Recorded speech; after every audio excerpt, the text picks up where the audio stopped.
On bosse pas beaucoup, mais on a quand même le diplôme. C'est tous les cours. Ils foutent rien, quoi. Peut-être juste que c'est plus dur de trouver du travail, mais c'est peut-être notamment parce qu'il y a moins d'encadrement. C'est toi et toi-même, si tu travailles pas, c'est ton souci, quoi. Parfois, c'est cher pour rien. Des fils d'eux, des fils à papa. Fils à papa, fils à maman, gna gna gna. Qui payent leur étude pour avoir leur diplôme, qui en fait vaut rien après. Ils font tous la même chose, le même cursus. Toutes les écoles privées, on se dit ah c'est les gens qui n'ont pas réussi la sélection et qui sont là-bas parce qu'ils n'avaient pas d'autre choix.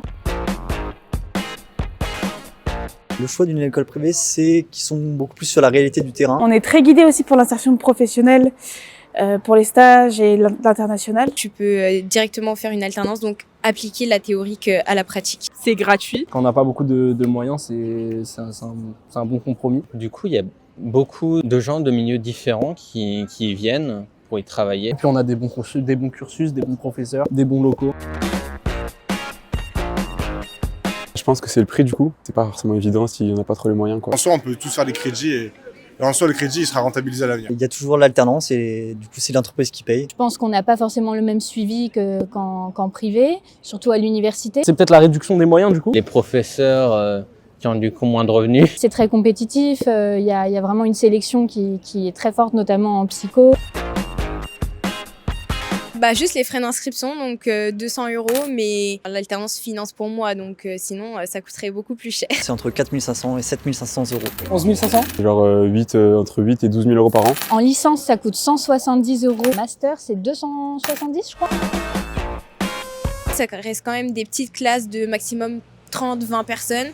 Donc je pense que niveau écoute du professeur, c'est mieux. On a même des élèves qui sont là pour encadrer nos projets d'informatique, parce que du coup, ils sont déjà passés par là. Les profs, on sent qu'ils ont envie de nous expliquer parce que même à la fin du cours, ils sont toujours là. Si on les croise dans le couloir, ils sont toujours là pour expliquer. Je suis en LAS, je trouve qu'on n'est pas assez accompagné par les profs. Vu qu'il y a toujours les travails dirigés, là où on est vraiment encadré, on peut quand même beaucoup poser des questions. Il y a le tutorat de l'université qui nous aide plutôt bien. Franchement, ils font des fiches, des examens blancs, etc. Ça, c'est super bien. Il y a les groupes de travail qui se mettent en général en marche pour s'encadrer entre nous. C'est vrai, on est moins encadré et c'est mieux parce qu'on devient adulte, donc on n'a pas forcément envie d'être encadré comme si on était au lycée.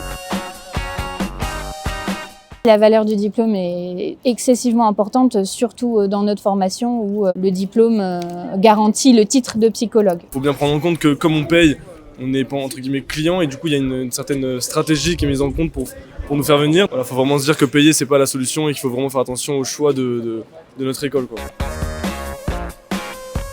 On fait des études de cas, justement, avec des vrais professionnels. On est confronté à des projets, on fait des jeux vidéo, on a fait une IA qui nous permettait de résoudre un sudoku. Tu peux faire de l'alternance plutôt tôt. Donc ça, je trouve que c'est mieux parce que ça peut directement te mettre dans le monde professionnel. Dès la première année, on a 2 mois de stage. Et il y a un stage aussi en toute dernière année, juste avant de trouver un emploi. Dans les premières années, j'ai trouvé le cursus très théorique et en même temps, c'est aussi ce qui nous a permis de nous ouvrir à d'autres disciplines. On a eu un peu de sociologie, un peu d'anthropologie, un peu de biologie. C'était chiant, mais c'est aussi formateur. C'est moins dans la pratique et donc dans l'absolu, on voit moins les perspectives de travail qui peuvent se dégager si on est en L1 ou en L2. Après, on a cet avantage de pouvoir et de devoir faire des stages.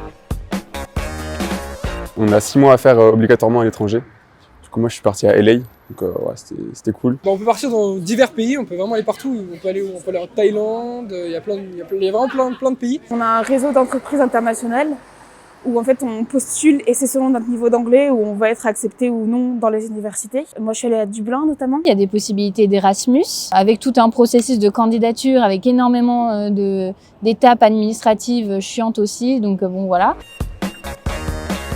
En licence, très difficile. Je me suis sentie très seule. Venir directement vers les personnes que tu ne connais pas en amphi, je comprends que ça soit dur. Surtout quand tu travailles en parallèle, que tu vas pas beaucoup aux cours magistraux, c'est très compliqué. Les TD peut probablement arriver à plus rapprocher les gens. Si on veut s'intégrer dans des assos, dans des trucs, c'est tout à fait possible. Franchement, on a un BDE plutôt sympa qui fait pas mal d'animations, etc. L'activité est vachement encouragée, notamment en prépa, ça fait partie, on doit faire du sport ou faire partie des activités associatives, sinon on valide pas forcément certains modules. Et les assos, c'est sûr que ça facilite un peu, mais bon, ça a un prix toujours, c'est toujours la même chose, mais voilà, c'est sûr qu'il y a quand même pas mal d'avantages pour rencontrer des gens et tout.